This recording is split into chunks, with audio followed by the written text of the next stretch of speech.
Hey, welcome to This Week in Pharmacy. My name's Todd Urey. I'm your host, founder of the Pharmacy Podcast Network. Today is TWIRx, February 21st, 2025. We're TWIRxing because you're out there working in pharmacy land. Yeah, I'm still working on that as the catchphrase. If anybody has a catchphrase for TWIRx, send it on in. Maybe we'll send you a couple shekels, some cheese. That was spooky. All right, so it's been a busy week. I have been increasingly busy because of the conference season. Really excited about the conference season upcoming. We will be talking about that today on TWIRx, getting into our podcast. If you're not watching us on YouTube, you're not watching us on LinkedIn Live or even Twitter, we're out there streaming on the Twitter spheres. I don't call it X. I don't care. I'm calling it Twitter.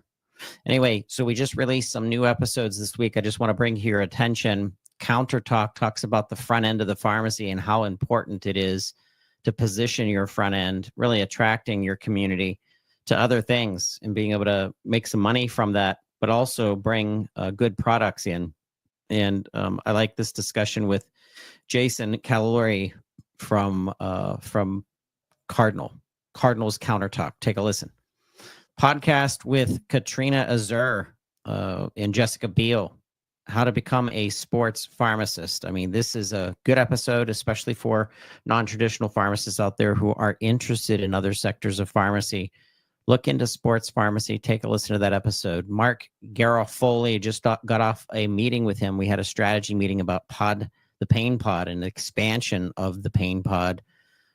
Excited to announce that upcoming, but Mark is talking about Jornavix.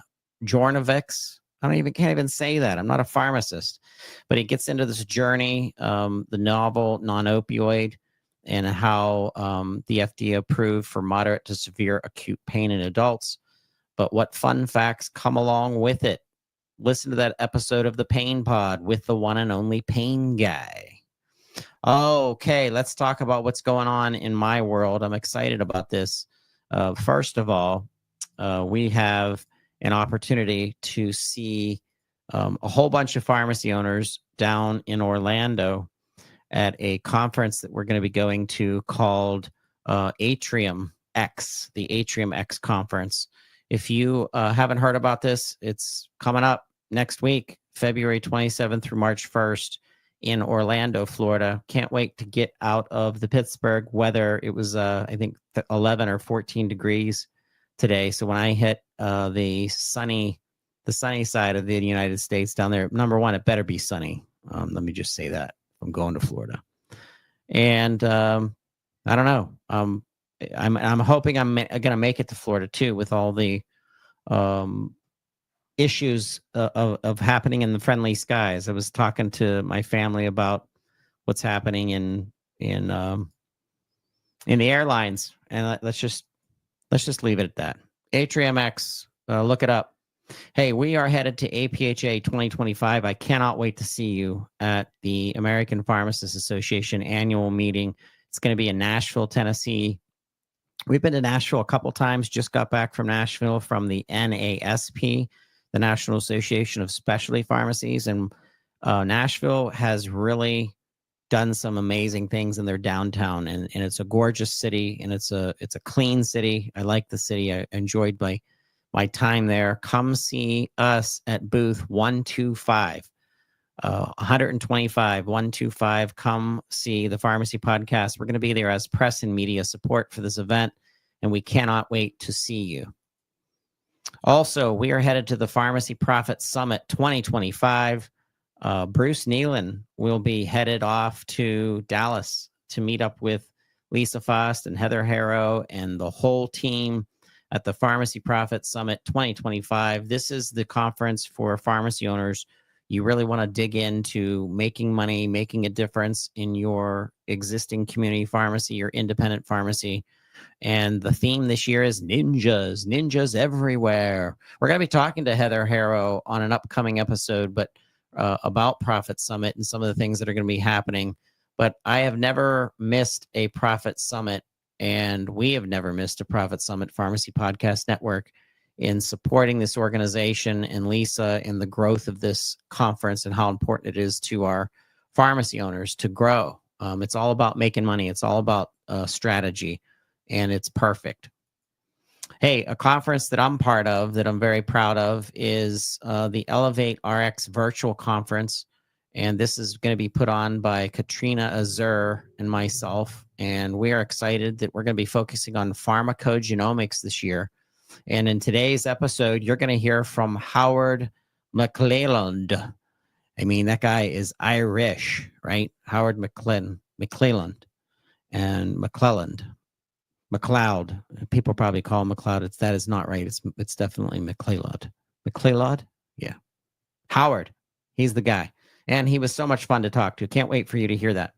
Hey, a shout out to PrimeRx coming up with episode 6. It's going to be talking about the ecosystem of PrimeRx and some of the things that they've spun together, which has impact on independent community pharmacy through this PrimeRx market. And I'm not sure if you've heard about this, but we like digging into how business models and business networks help our pharmacies thrive.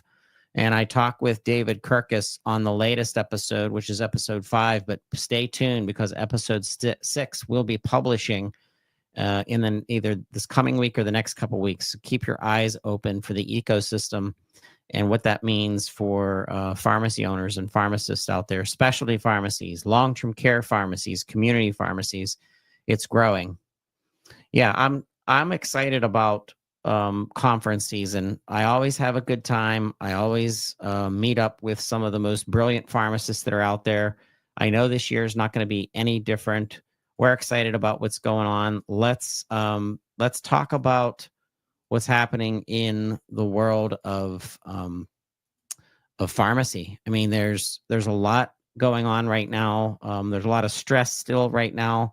And one of the reasons for stress is pharmacy deserts. And we're going to be talking more about pharmacy deserts, but a shout out to pharmacists out there who have lost your jobs because of these closings. This is serious. Let's take a listen.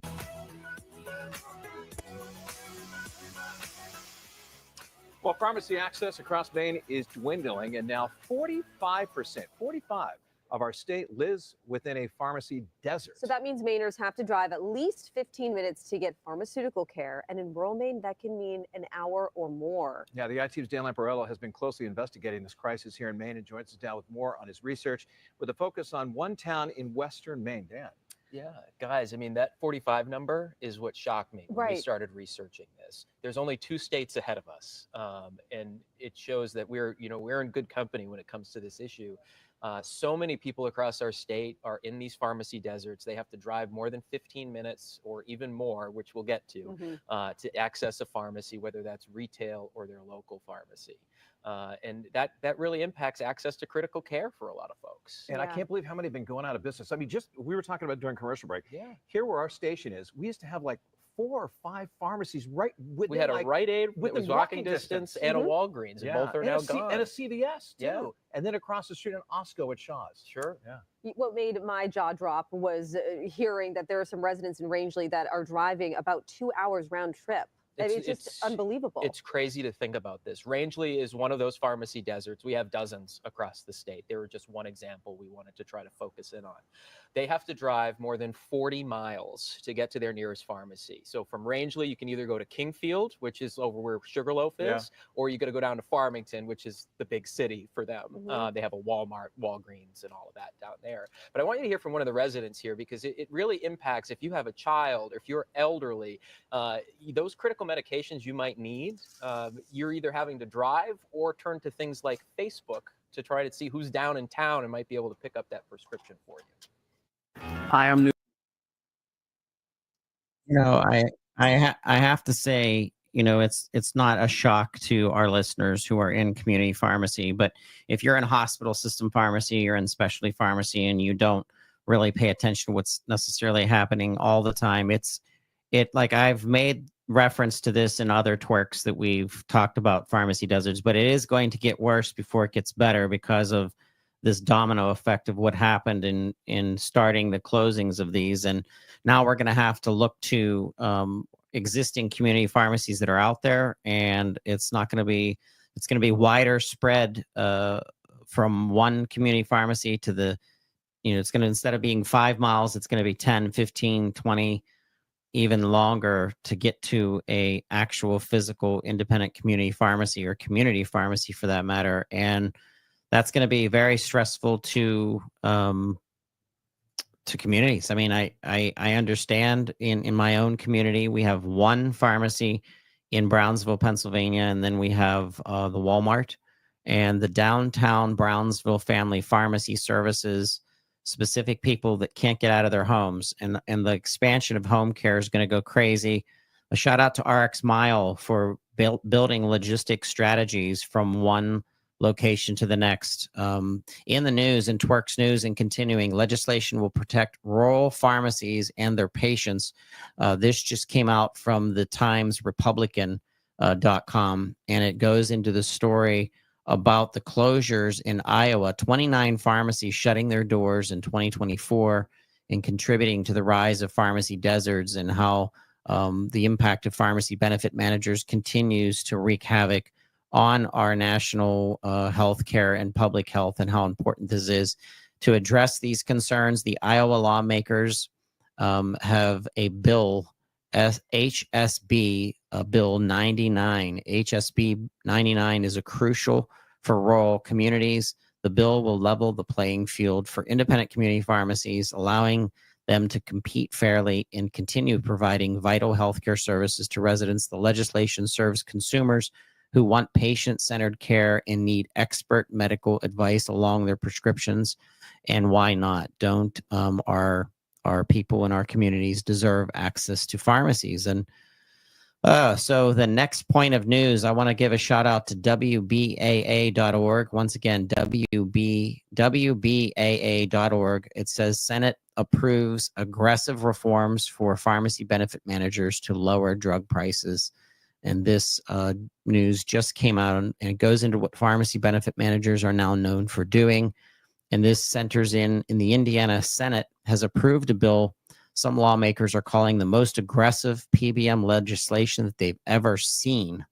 This is Senate Bill 140. It implements a variety of reforms, including ones that address concerns about what's known as vertical integration. So that's like if Aetna owns Optum, or Express Scripts owning Blue Cross Blue Shield or UPMC or something. Vertical integrations refers to when one company owns multiple parts of a certain supply chain, such as a company owning all or part of a PBM, a pharmacy, and a drug manufacturer. And isn't this like, go back to what Stark Law is supposed to protect the public from? But I don't understand why insurance companies can own pharmacies. I don't understand that. It's steering, and it's against what I thought Stark Law was in place for. And of course, the lawyers got around it. But we have to get rid of PBMs owning pharmacies in order to make it non-biased and make it fair and playing in the right way, which has best impact for public health. And you know that we talk about that a lot on TWIRx and on PBM Reform podcast. And we're excited about the expansion of that show. That show is expanding, and we cannot wait to announce our new host of that show and what that means for more news for our Pharmacy Podcast Network listeners. Hey, without further ado, let's get into a special episode. Today's episode is brought to you by TWIRx. We're sponsoring ourselves. My daughter is in a play. The Addams Family is playing at the Brownsville Area School District. Just saw the first opening last night on Thursday. Tonight, Friday, will be the next showing, and then Saturday again. So she's just having a ball, and the program is amazing. We're talking about local politics today and how important supporting our local state representatives are. And we know on the Pharmacy Podcast Network how important our state reps are. So I want you to listen to this, and we'll be right back. Hey, and on This Week in Pharmacy, I have someone in the studio who I'm proud that's here. This is my own state representative. We always talk to state representatives across the country, but I never get a chance to talk to my very own Representative Bud Cook. Welcome to TWIRx. Todd, thank you so much for having us. What an opportunity to share and visit. And we're just very appreciative to be here this morning. Absolutely. And like I said, we've done a lot of coverage of how our state representatives across the country are impacting specific things within healthcare. And we really focused a lot on PBM reform, but in our own counties, in our own District 50 here in Pennsylvania, you are my state representative and I voted for you. So I'm glad that you've stayed aboard and overseeing out of what you said, 203 representatives in the 203 representatives in the Commonwealth of Pennsylvania. We each represent approximately 65,000 people. And I would be remiss not to share with you the way that I introduce myself everywhere. It's from the 50th District, Greene, and parts of Washington County, where we invite you to come home, go big, and have a ball. I'm State Representative Bud Cook. Absolutely. And there's a whole campaign that you've put together that's about the come home and go big. And it was very interesting in how you shared it with me. Tell our listeners a little bit about that and how that's going to impact Fayette County. That's my own county here in Pennsylvania. Well, it's amazing. Kind of put the perspective on it. You're on Interstate 70 and you're coming across the Spears-Bell Vernon Bridge. You're leaving Westmoreland over your right shoulder, Fayette over your left, coming into Washington County. And then if I go 10 miles north on the Mon, I'm in Allegheny. If I come 15 south, I'm in Greene. And to me, having grown up in the Mon Valley and experienced what we did, what a great place, what a great opportunity to choose to raise your family. Business opportunities are here. We just haven't done a really good job of promoting it. And that's part of our whole effort, is to make people aware how special the Mon Valley and Southwestern Pennsylvania really is. What really impressed me is the idea of involving our school districts and our kids within our school district to teach them that they live somewhere that is also special. And it's not like we don't have millions and millions of dollars to market our own counties and our own school districts to our own people to get them to be excited about it. But the idea that you've shared to get is it high schoolers involved, or what grades are you focused on to get involved in this whole concept? So our target people for our program is called Student Advisors to the State Representative. And we have 10 school districts total. This year, we have 7 of those 10 participating. And what's really has always impressed me since day one as a freshman is the pride that our young people, our students in their school districts take. And, you know, not only their school districts, their teachers, their high schools, everything that they do, athletics, all part of it. And so we came up with the idea, you know, based on that we wanted to have students that served as state representative advisors. And we're on track to have 2 students from every school district to be our student advisors again this year. COVID kind of slowed that program down and took it out, but the reception so far this year has been really, really good.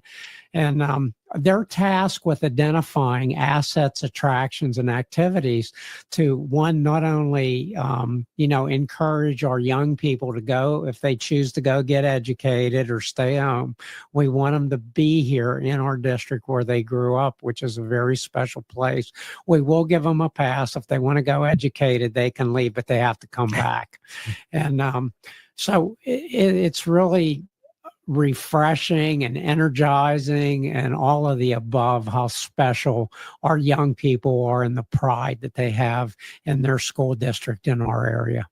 Well, getting to do this in partnership with a state representative and the team around that is really it's almost cyclical, and teaching them a little bit about how a state representative impacts them. It also helps them understand that you have to stand up for yourself and be proud of who you are and where you come from.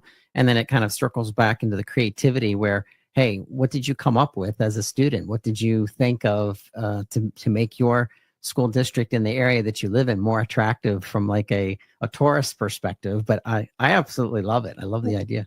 Well, and it's been very, very special to watch the kids engage into it. Like I said, we've just finished up our 7th visit, I believe it was. And the interaction with the young people in there, the enthusiasm, the pride. I mean, they've done videos, they've done presentations.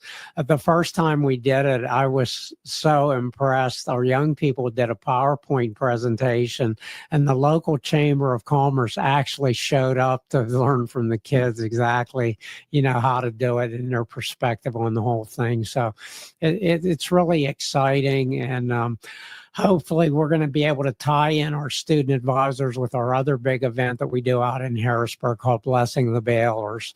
And we're working to pull all that together as well.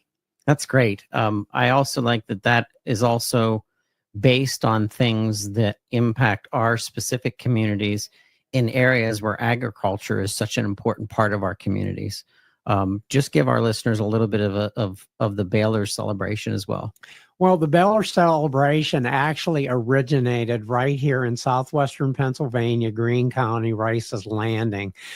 And, the background on it, it's online and you can go read it, but it's a great story about a farmer who's having a really bad day with his baler, and a priest had gotten lost and needed directions. And the outcome of that was, before the priest left, he did a prayer over the baler that it would, improve itself and do right. The baler never missed a bale of hay the rest of the summer. So the farmer wanted to show his gratitude, and he went to his local church and he put together a service called Blessing of the Balers. We were so impressed with it that we took it to Harrisburg, and we're in our 3rd annual Blessing of the Balers, where we closed down the entire back street behind the Capitol, right in front of the fountain. We have the Secretary of Agriculture and 7 other organizations, and a local minister comes out from here in Greene County, Southwestern Pennsylvania, and does the actual Blessing of the Balers.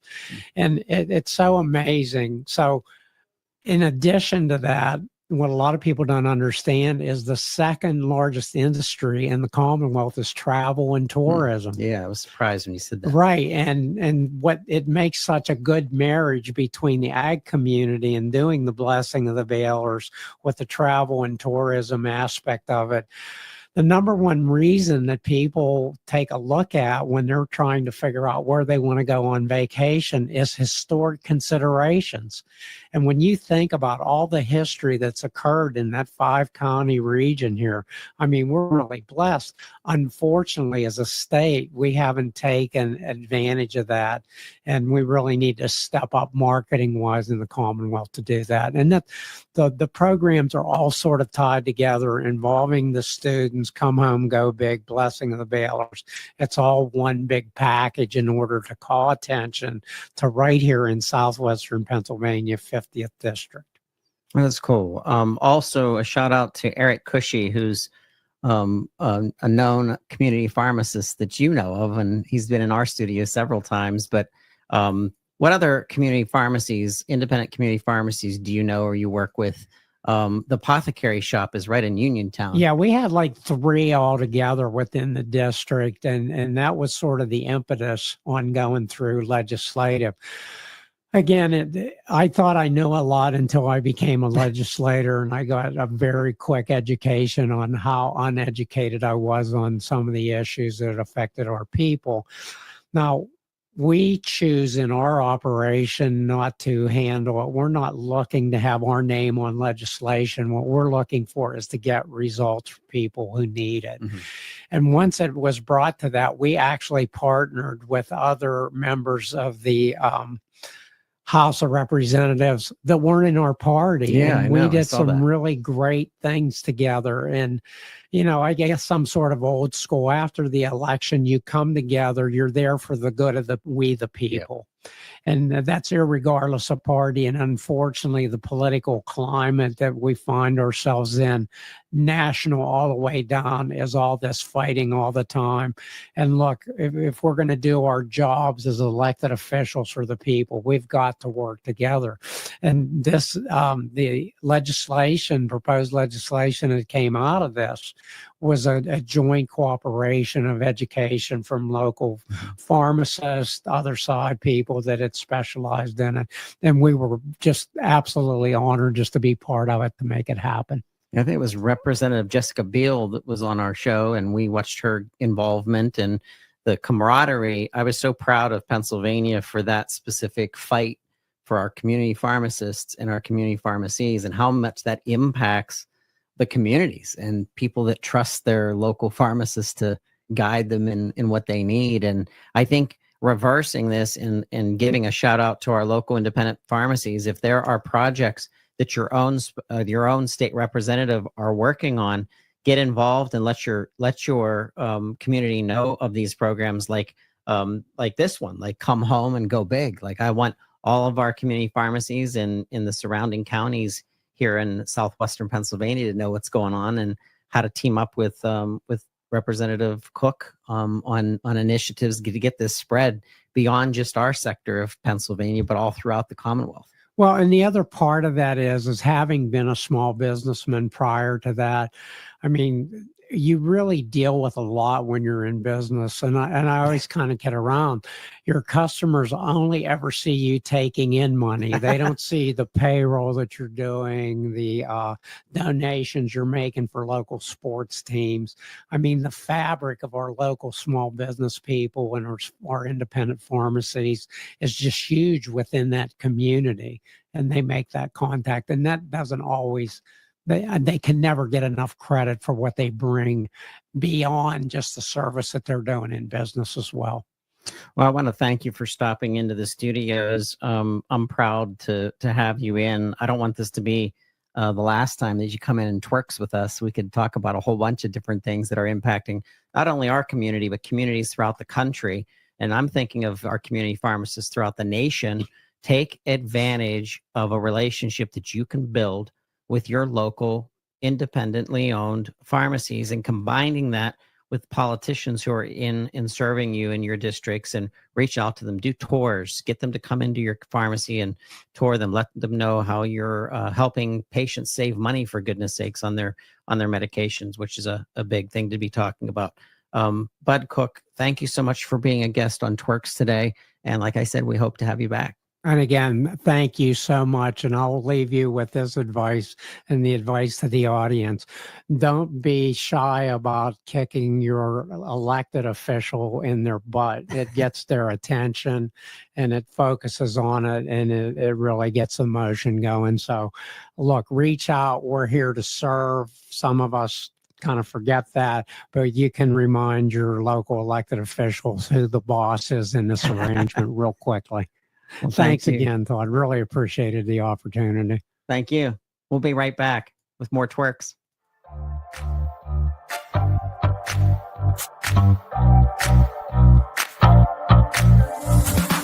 This episode is sponsored by Independent Pharmacy Cooperative, widely known as IPC. Established in 1983, IPC is the nation's largest group purchasing organization owned by independent pharmacy. With a mission of maximizing the success of community pharmacists, IPC works to provide members with access to effective programs and services designed to enhance profitability for independent pharmacy. Read more about our mission by checking out our website at ipcrx.com. That's ipcrx.com.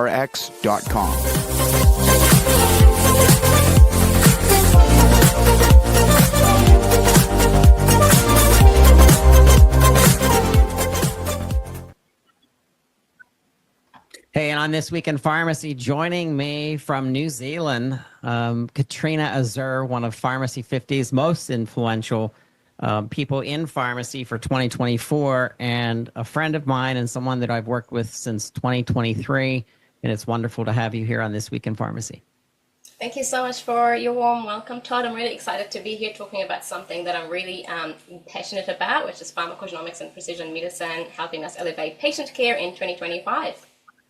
You know, quick story, 2015, I start working with Don Meff out of Pittsburgh, Pennsylvania on a pharmacogenomics app that would quickly tell a physician if the patient was candidate for a test. And it was based on CPT codes and billing codes and things that were happening in the insurance world. So I touched it. I understood it from just a very basic.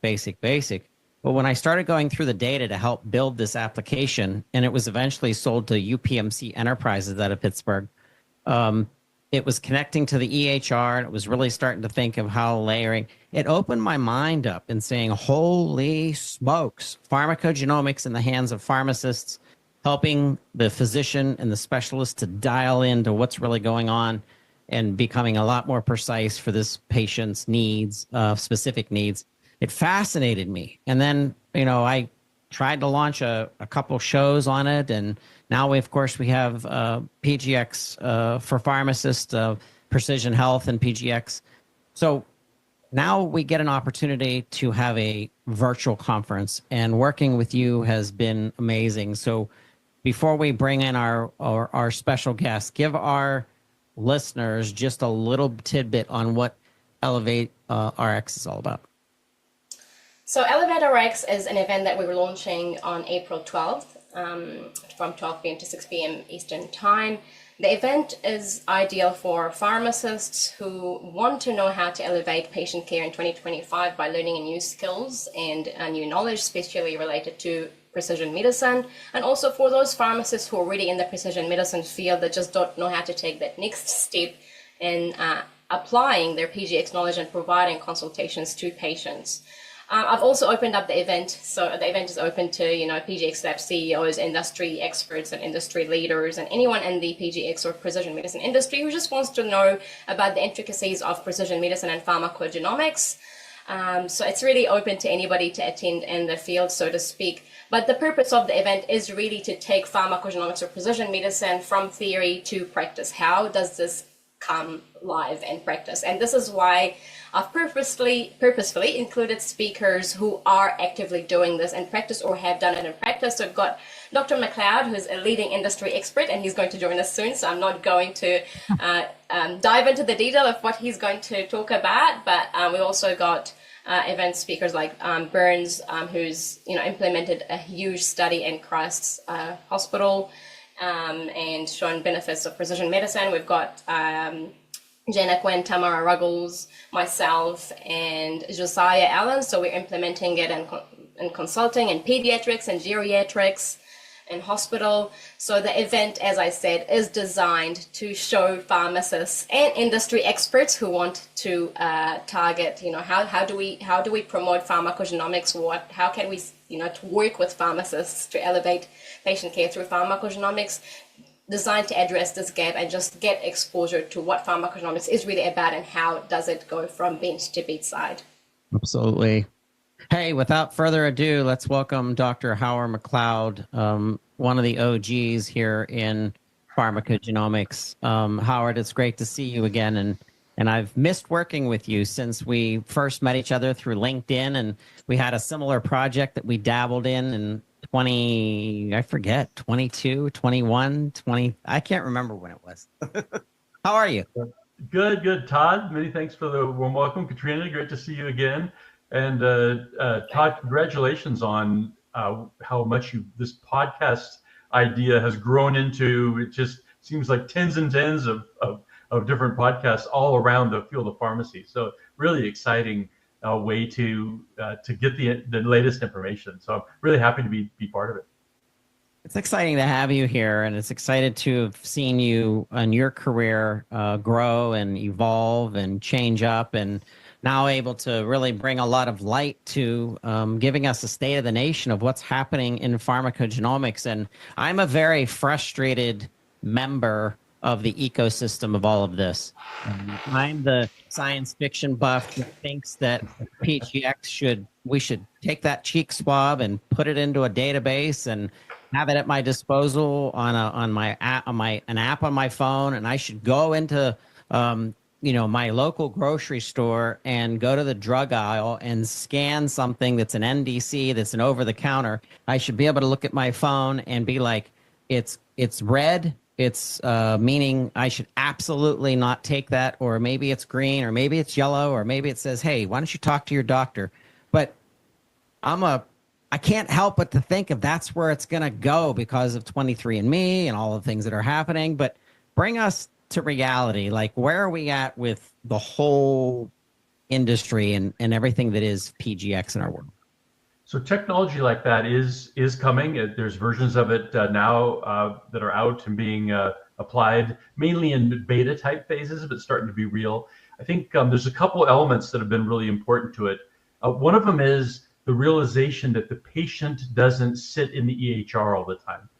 And so whether it's a patient who is traveling or it's someone who sees different clinicians who are or are not part of a given health system, it's the idea that the EHR, the electronic health record, is the only place where we can really do pharmacogenomics is really not true at all. And as a matter of fact, it's the opposite.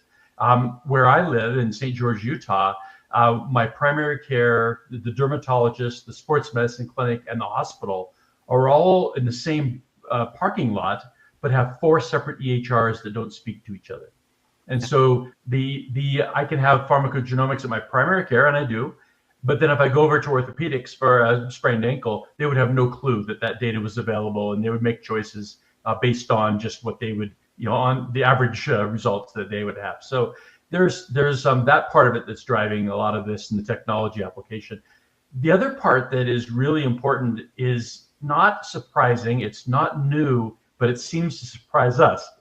And that is the pharmacy profession needs to realize we are not able to avoid the fast adopter, slow adopter, laggard type of different personality traits that are out there.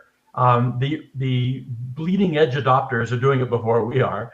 The early adopters are the ones you're seeing take it on now and start to apply it.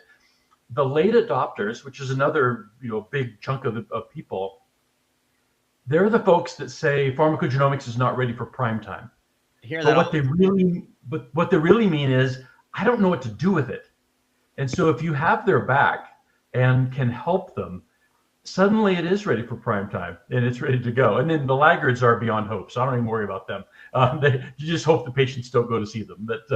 But I think a lot of the traction we're seeing in the field right now, partly the technology, partly the cost of testing is becoming reasonable, but also I think the pharmacogenomic clinicians, in particular the pharmacists, are starting to realize they can have a physician's back and cause this to be happening in a useful manner. And then how do you get paid for it? There's practicalities that work in there, but it's starting to really take off as you know. Absolutely. Yeah, and that's why, oh, sorry, Todd. And that's why it's really important. You touched on a really important point saying they know it, but they don't know what to do with it. And so this is why I'm hoping through ElevateRx that we teach people what is it that we exactly do with this? Where does it fit? Who is our ideal patients? What are the medications this applies to? Because I think a lot of pharmacists they look at pharmacogenomics and think it's a really technical name, sounds really overwhelming, but this is knowledge that you already have, that hopefully you got exposed to in your undergraduate studies, but we're just teaching you the next step. We're building on that knowledge that you're already qualified with. You already have the skills to implement. So it's great that you touched on that point. Well, and if I ask you, how is bilirubin measured for a given patient, you may or may not be able to tell me the answer. But if I tell you their bilirubin is elevated, you will know what to do with it. And that's what I think the focus should be on. We need molecular pathologists, other molecular colleagues who are making sure that the technical piece is done. When they say it's a CYP2D6 ultra rapid metabolizer, it really is that, and have that confidence. But the missing part, that fourth leg on the relay race, is what do you do with it? And that's what's been slowing down the field. The technology has been there for decades. It's been, what do you do with it, that has been the limiting step. And now we're seeing, so one of the things I'm excited about that event is you've pulled together a group of people that do it. So it's not, me with a professor hat on saying, the history of pharmacogenomics and this happened and teaching how to pronounce all these different Star Wars character sounding gene names and everything. But rather, it's like, okay, here's you got Burns, you got Christine, you got Josiah, you got, I can't remember who else is there. But I remember every one of them were people who do things in the field. Mm-hmm. And so those are the kinds of insights that's going to take someone who is interested and motivated and help them be able to really get out there and start making this a reality. Absolutely. So if we don't bang our toe against the wall of all these obstacles to get this mainstream, and I've done this through trying to build podcasts in 2009. I didn't know what I was doing. They sounded like crap. Didn't really know how to market it. Now we're global. We have people like Katrina Azer on the network. It now shows me that you just have to keep tooling. You have to keep applying data, new people, new angles. We're getting a lot of pushback. We've seen this from our own network, where there are pharmacists, physicians in these little groups. They know each other, that don't want us to do marketing events because they want to become extremely precise in how it's really being positioned, and if it's too salesy or multi-level marketing or something that I wouldn't let happen anyway. I'm too scared. Just being a reputation of a content developer for 20 years now in pharmacy. Goodness gracious, I'm getting old.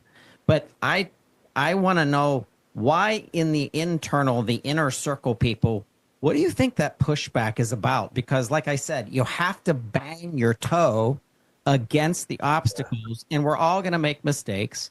It's not going to be perfect. We're going to keep tooling. But where are those objections coming back? Because I'm speaking to the choir right now, to you, Howard, because you've gone through this yourself. We've actually, I think, talked about it years ago. Yeah. Well, if you've developed a niche in which you are special, the last thing that your mind will let you do is try to become normal. And a lot of the effort that needs to be done around pharmacogenomics is taking all the specialness and making it normal.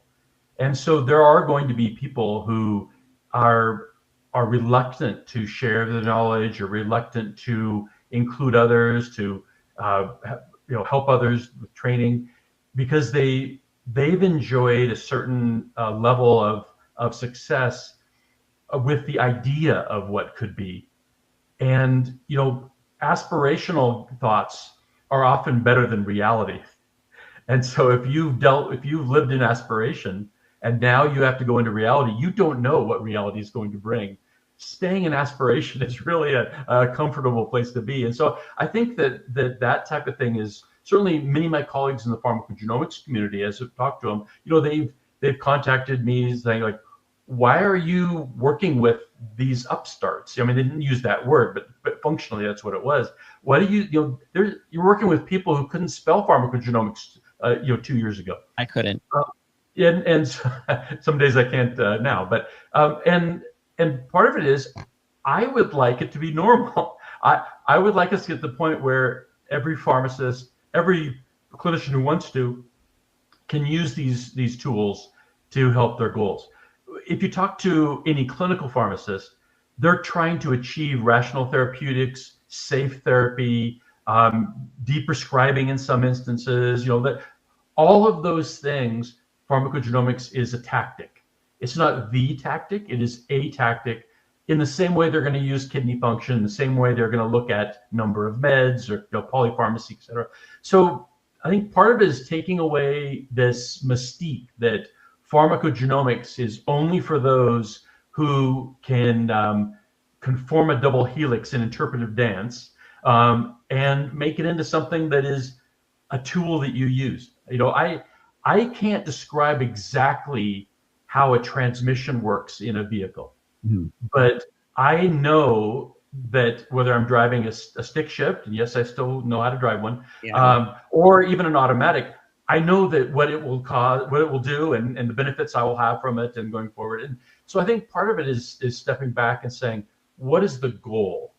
And if the goal is to make patients' life better because they have better choices of therapy, avoiding adverse events, whatever it is around that, then this is a tool to use. And when I talk to community clinical pharmacists that want to start using pharmacogenomics, I tell them, try to go as many days as possible without mentioning DNA at all. Because all you're doing is trying to achieve rational therapeutics by using patient-specific information that happens to be gleaned from DNA. And that now makes it normal. It makes it not scary at all. And so I think, part of what you've described, and it's still very real, are people who want to have been special and want to still be special. And frankly, they are still special because they're doing the discovery work and they're doing the early work that is done. Talking to one of my colleagues recently who was kind of head up about all this and said, are you willing to be the pharmacogenomics clinician for your area? And they said, no, I don't, that's not my area of focus. That's not my time. And then why are you trying to stop someone else from doing that? Yeah. And so I think it's realizing, okay, we are not the world. We are part of the world. There's another world here, another world there. So it's just, I think, sorry, I didn't mean to go on for so long about this, but I do think that a lot of our obstacles right now are psychological and thinking about our place in society. And we just have to remember that the glory is in helping the patient, not in the notoriety that one gets from discovering something. Yep, that's a great point. I think of the benefits from a capitalist perspective. I think of it from a patient's perspective, and I think of my own parents and how I want them treated and how I want them to be able to dial into their needs. I think of Dr. Quinn in pediatrics specifically, so we're avoiding things happening after a surgery or something for healing or I don't know, something that's tied back to the way that baby uses medicine or reacts to medicine based on, them and their personalization. So one of the things that from a capitalist side of this, a shout out to our pharma manufacturers is, and I'm gonna hack this up because remember I'm the non-pharmacist of the group that is gonna say it the consumer way of saying it, and that is all right. So let's pretend NDC 456, this new medication called the Oswell drug, right? Oswell, you do a test, it goes through all the FDA clinical trials, great, okay, fine. They find out that on average, 70% of everyone functions correctly. There's 30% for some reason that they're doing that they're not metabolizing or something's happening. If I'm a pharma manufacturer and I thought I could come out with 6 versions of the same patent, and now I have off patents where I now have 6 versions of this medication, that says longer duration of revenue. Maybe not, trying to shock the heck out of the world and get on the news, national news for charging too much for a medication, but that never happens. Of being able to cycle in and now say, I have 6 versions. Now 6 versions are going to get 98% of the entire population base based on pharmacogenomics data. And we're going to really start dialing in that, no, you don't need Oswell number 2, you need Oswell number 4 because you're a slow metabolizer or whatever it is. But do you see the way that I'm thinking of where this could become an extension of even patents, for God's sakes? Yeah, no, I think so. And I think that there's still a desire for everyone to try my drug once, type of marketing. And it's understandable and go forward. But we're now learning that there are genetic groups who have very little chance of having weight loss from Ozempic or some of these other peptide-based approaches, GLP-1 or GIM or the others. And so we're starting to understand that sort of thing. And as the cost, if you're getting compounded drug, it's not so expensive, but the costs are still there. we're starting to realize, okay, we can find out who is going to get the level of benefit and do something about it. And if you're a company like Lilly, where you have the drug and you also have the alternative, you now have a way of playing between your medication. And we've seen that in the cancer space, where there are companies that have had to define genetically who are the people who are going to benefit from their drug. But then they also identify how their other drugs work in those patients who are excluded based on the low probability. And so there are already ways of trying to use this. It's more obvious in cancer because the cost of the medicines can quickly make up the gaps, and you can do that. In the ambulatory care type of models, where a lot of the drugs are generic and it's more the specialty drugs that are expensive, it becomes a little bit less of a pharma-driven exercise and more of a driven by whoever is footing the bill, an insurance company exercise or an ACO exercise or that sort of thing. So, but the concept is there, and I don't know what will happen with the Inflation Reduction Act that was put in a couple of years ago, but at least the way it's currently structured, it's very difficult to, if you have one indication, to just add a second indication and get more patent life. And so your model allows for mechanisms to get extra patent life from day one, as opposed to what used to be, where you get a drug approved for this disease, and then lung cancer, and then breast cancer, and then colon cancer, and then that type of model. Yeah, that's a great point on it. And I think that's where pharmacists have such an opportunity to tap into, because they're bridging that gap. So if Todd, with your idea about multiple patents, I think one of the problems is physicians are overworked and patients don't know about it. And so that's where pharmacists sit in a perfect position to champion this, because especially if we're going to get drugs in the future with multiple patents or multiple indications, then the pharmacist is the ideal person to match that result to that indication, and the physician doesn't have to sit there thinking, oh my God, they've got genetic data. What do I do with this, and which drug should I choose based on this genetic data? So such an important concept, and it is the future of prescribing.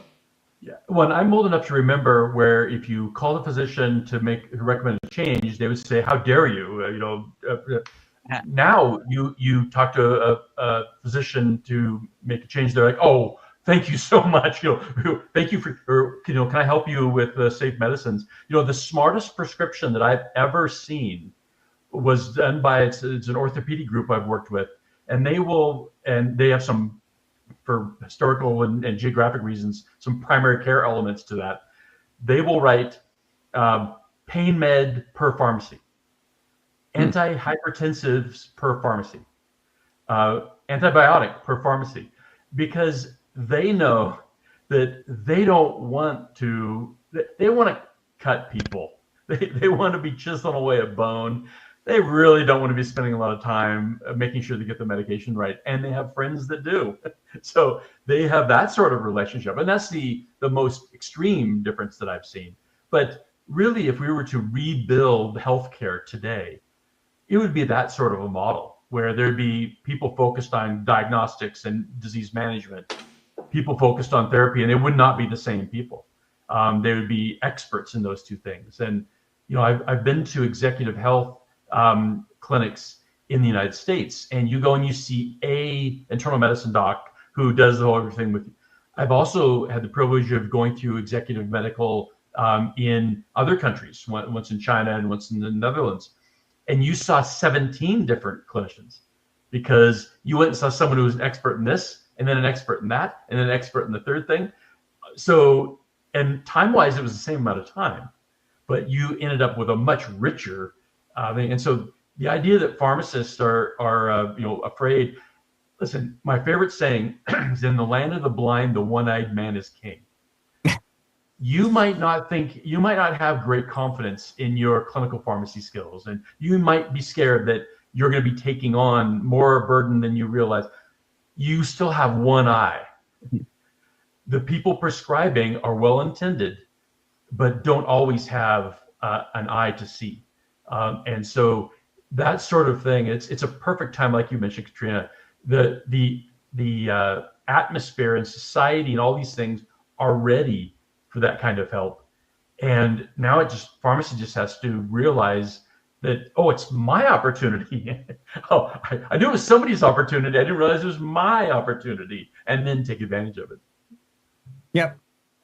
Well, we're excited. I'll tell you what, listeners, if you aren't watching us on YouTube, if you're not, you're driving, you're walking, don't worry about it. In the show notes, we will have a place to get your tickets to ElevateRx. You can go to ElevateRx.live and go to the ticket place, and you better be quick because today is the 21st of February, and we're coming in fast. So until March 14th, you have a chance to get the early bird pricing, $159 for an amazing group of passionate people in healthcare tech, and some of our very own Pharmacy Podcast Network hosts. Shout out to Jenna Quinn coming aboard to give us the latest and the greatest in the nation. And Tamara Ruggles as well. Yes, yeah, both of them are. I was excited to see them both being added because they're really thinking about it in their niches in such a special way. You're going to need to change that slide you just showed because there are only 200 slots, but now there's less than with the tickets that have been sold. There's less than 200 available, so you'll need to remind people that it's. I will need to do that. Too long. Right? Yeah, that they're burning up. So yes.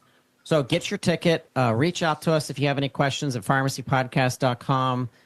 Share this podcast with a fellow pharmacist, someone who you think is interested in the future of where pharmacists are going and pharmacist care is going. Howard, you are amazing. I got to have you back on TWIRx so that we can talk more about what's happening this week in pharmacy. And Katrina, you're amazing. And I'm just so proud to be able to work with you. And congratulations for helping to put this on. You're the kind of the thought leader of this whole thing, and just like extra stress in our lives. But it's worth it because it's going to be a great conference. Well, thank you so much for the opportunity, Todd. It's been great to work with you and to be here. And I honestly think pharmacy really needs leadership, especially in this area. And like Howard said, if you can be the champion to make this service a reality for your patients in your area, you're going to leave a legacy behind for pharmacists to come into generations in that area. You're going to be the leaders, and we need leadership in pharmacy. We need that kind of leadership that recognizes that pharmacy is evolving. And if we don't champion precision medicine, like we can see now, there's nobody taking the leadership in this space. And I think pharmacists are best positioned to do this because, we've got the pharmacological knowledge, we've got the frontline patient interactions, and bringing those together to be the translators of the data is such an important job that pharmacists just need to recognize, there's a gap for, and they are here to address it. Absolutely. All right. Thanks for listening to This Week in Pharmacy, this segment. We're going to take a quick break, and we'll be right back. Thank you, Howard. Talk to you soon. Thank you. Have a great weekend.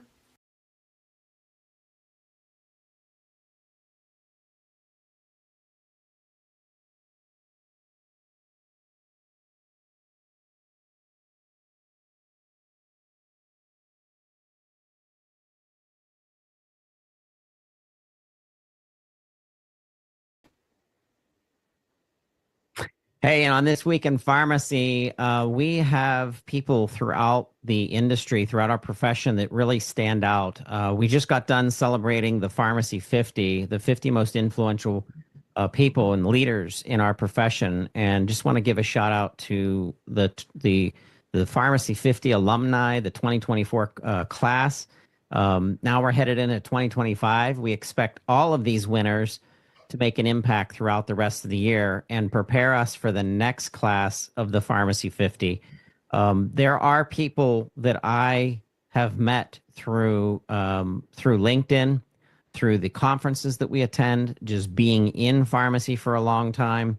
One of those people is a best-selling author and keynote speaker. He's the CEO of Solutions RX. I want to welcome to This Week in Pharmacy, Chris Cornelison. Chris, it's great to have you here. Awesome. It's great to be here, Todd. I'm excited.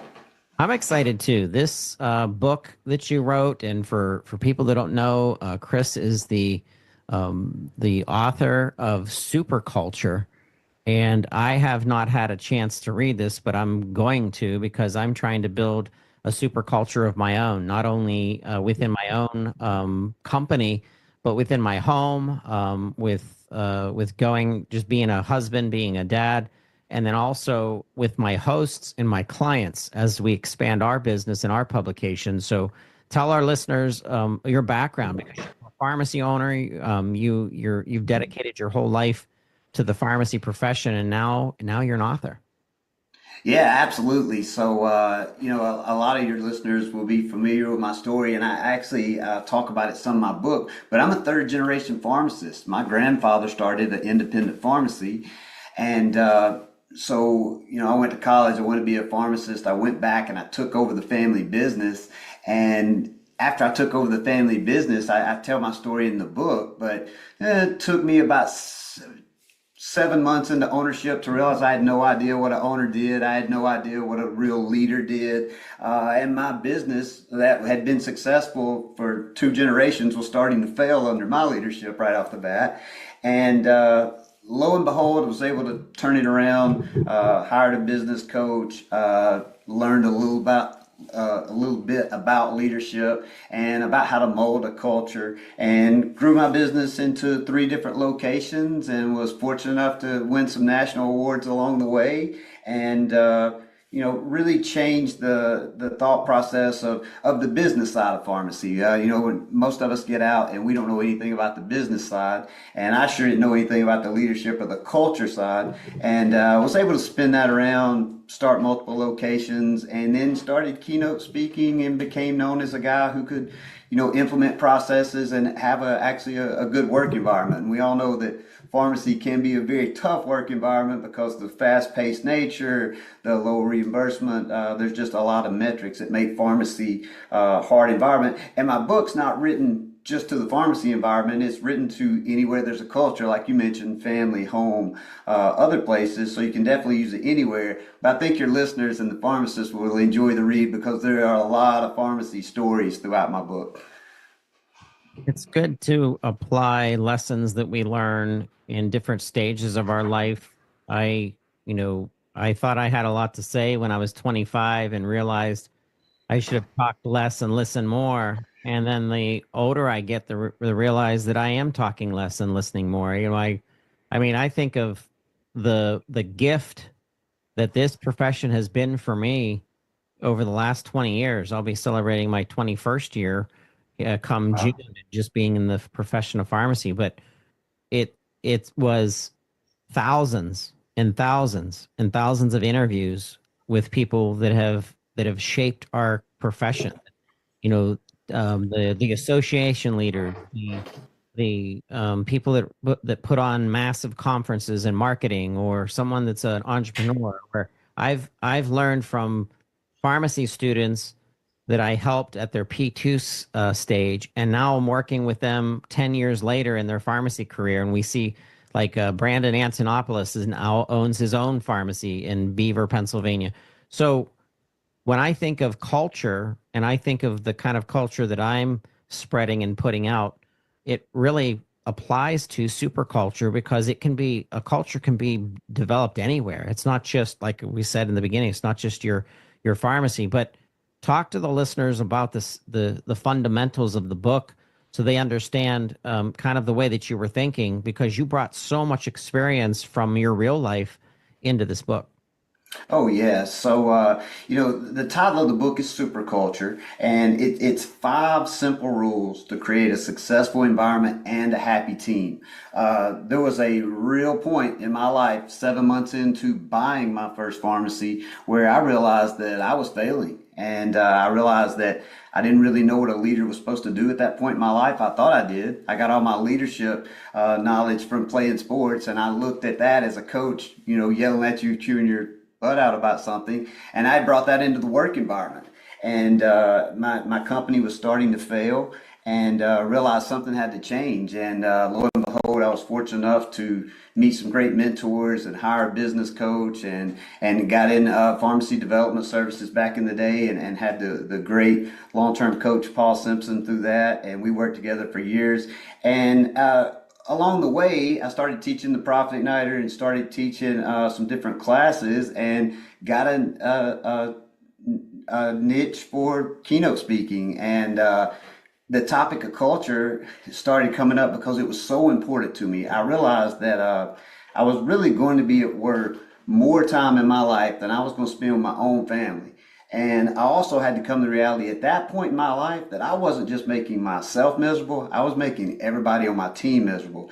And when I came to the realization I was going to work more than I was going to spend time with my family, I realized they were going to too. And I was over this environment, and I didn't want to live like that the rest of my life. I mean, I was 3 years into my pharmacy career, 7 months into ownership, and to say I was miserable was an understatement. So over the course of my career, I was able to spin it around and win some national awards and buy multiple locations and become known as a guy who could have a great work environment.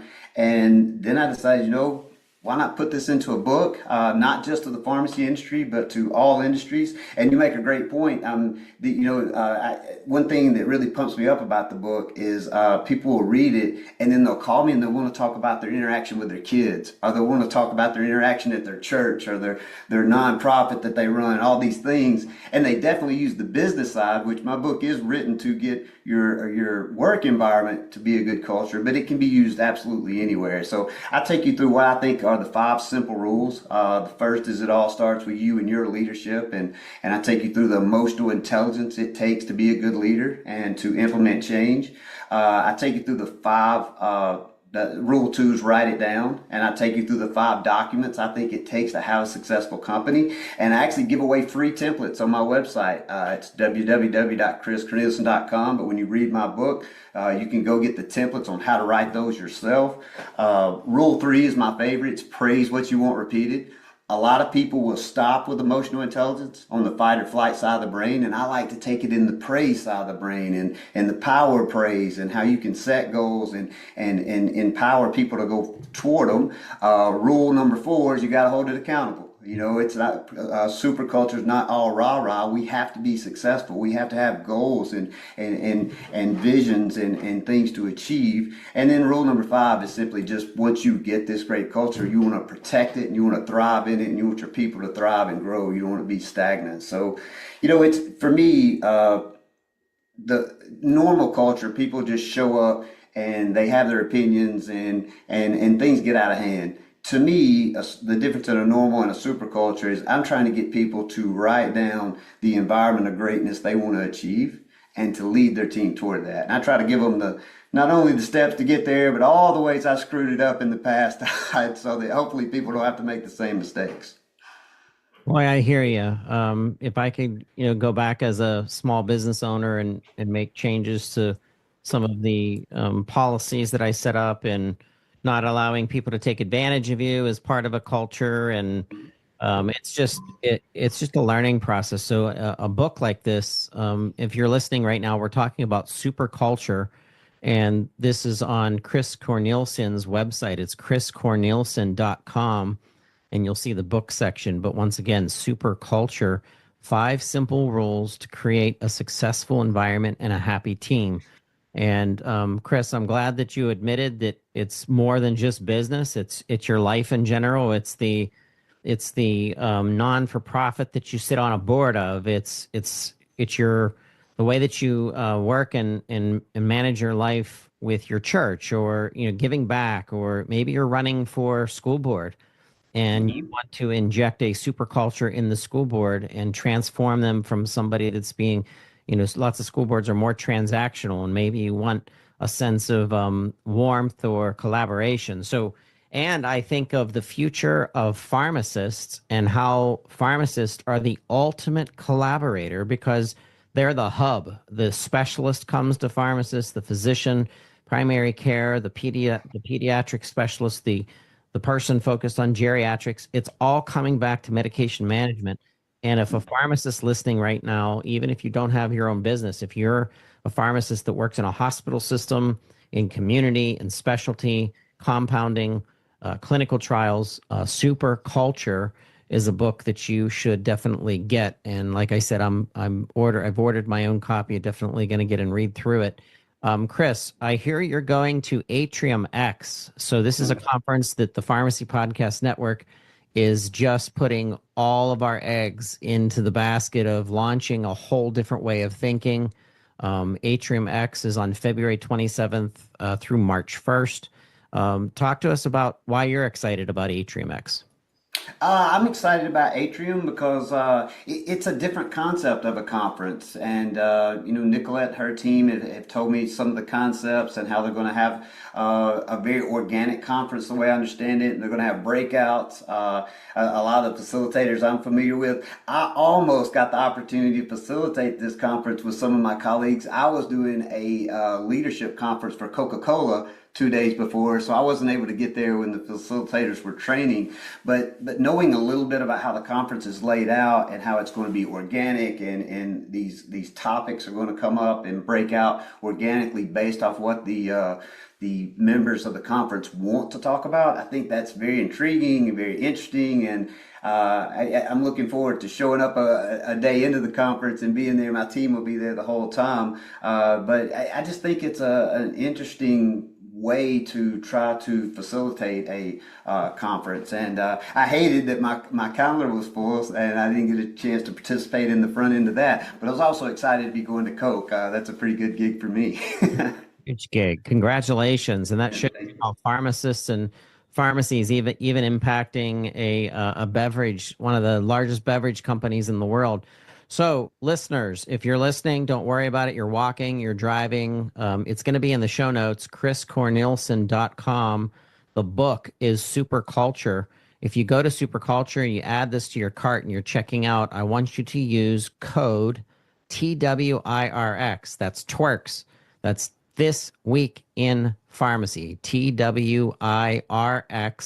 And you will get, what are you giving them for the special listeners today? What are you giving them, Chris? 25% off the purchase price. Love my pharmacy industry. Like I said, I'm a third generation pharmacist. I owned 3 pharmacies. When I sold to an independent pharmacist that had been under me for a while. Lee Griffin owns my pharmacies. I still mentor him and work there some. So if I can, give 25% off to the pharmacy owners and they can make a positive impact on their culture and their business and their life, man, that's a blessing for me. So I was happy to throw that 25% off out there for your listeners, Todd. That's great. We appreciate that. Chris, we're looking forward to seeing you in Orlando at Atrium X. I'm also looking forward to other conferences and seeing Solutions RX there. Driving excellence in the supplement business. We're excited about your growth and the support that you give to our independent community pharmacies. And thanks for being on This Week in Pharmacy. Yeah, absolutely. Thank you for having me, my friend. Sorry about that. Absolutely. We will talk to you in Orlando. See you, man.